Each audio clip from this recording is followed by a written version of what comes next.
I'm Brittany Lewis with Forbes Breaking News. Senator John Hoeven touched on inflation during a Senate Appropriations Subcommittee hearing Tuesday. He highlighted to Agriculture Secretary Tom Vilsack that farmers are being impacted from rising prices. The North Dakota Republican also noted that Americans are affected by higher costs in groceries and gas.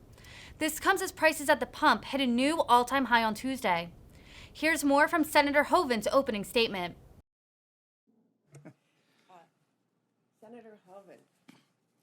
Thank you, Madam Chair, and thank you, Secretary, for joining us today. Good to see you. Appreciate our conversation earlier and, of course, your testimony today. Welcome back in front of the committee.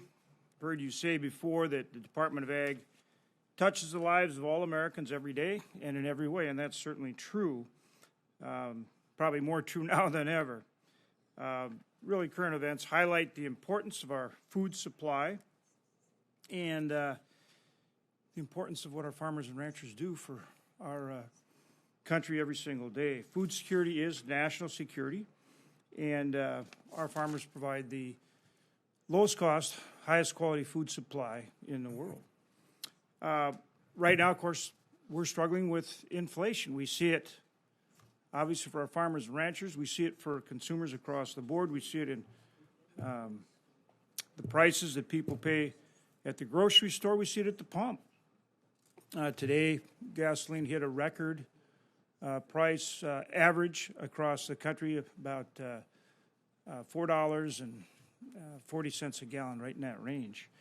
And so we've got to find ways to produce more energy in this country, to find ways to address the supply chain issues and the other challenges that are creating inflation. And our farmers are a big part of that. They're seeing it in the price that they pay not only for fuel for their tractor and other equipment that they have to run every year to plant a crop and harvest a crop, but also obviously in fertilizer and their other inputs. And so it's very important that we do everything we can in terms of the Department of Agriculture and as well as in the energy patch to address these issues. And I know that you're working hard on it. We need to continue to do that. And of course, we're making significant investments here in this Ag Appropriations Committee to make sure that you're able to do that on behalf of our farmers. Just in recent years, in fiscal 22, USDA programs actually received an increase of 6.2% over the FY21 levels, and that included funding increase of 6.5% for research, which has been amazing in terms of what it's done for our farmers and ranchers and their ability to raise crops and animals across this nation. I've seen it in my own state. I know you've seen it in yours. It is truly, truly remarkable. Also, the resources for the FSA are incredibly important too, to help get our farmers through drought, through floods, through tough weather, tough prices, and in some cases, trade agreements that aren't fair. The FSA has a major role to play in keeping our farmers going. I want to be sure that our commitment to support rural America is as strong as ever. I know you share that.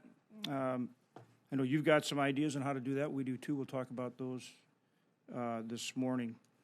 Also, I want to make sure that the funding that we have put in place for things like the Livestock Emergency Relief Program, WIP Plus for our farmers, that those funds get out to our farmers. You and I've talked about that. We'll talk about it some more today. And I know you're coming up with some ideas to expedite that. I appreciate that and look forward to working with you on it. Thanks again for being here today. Appreciate it very much. Thank you, Madam Chair.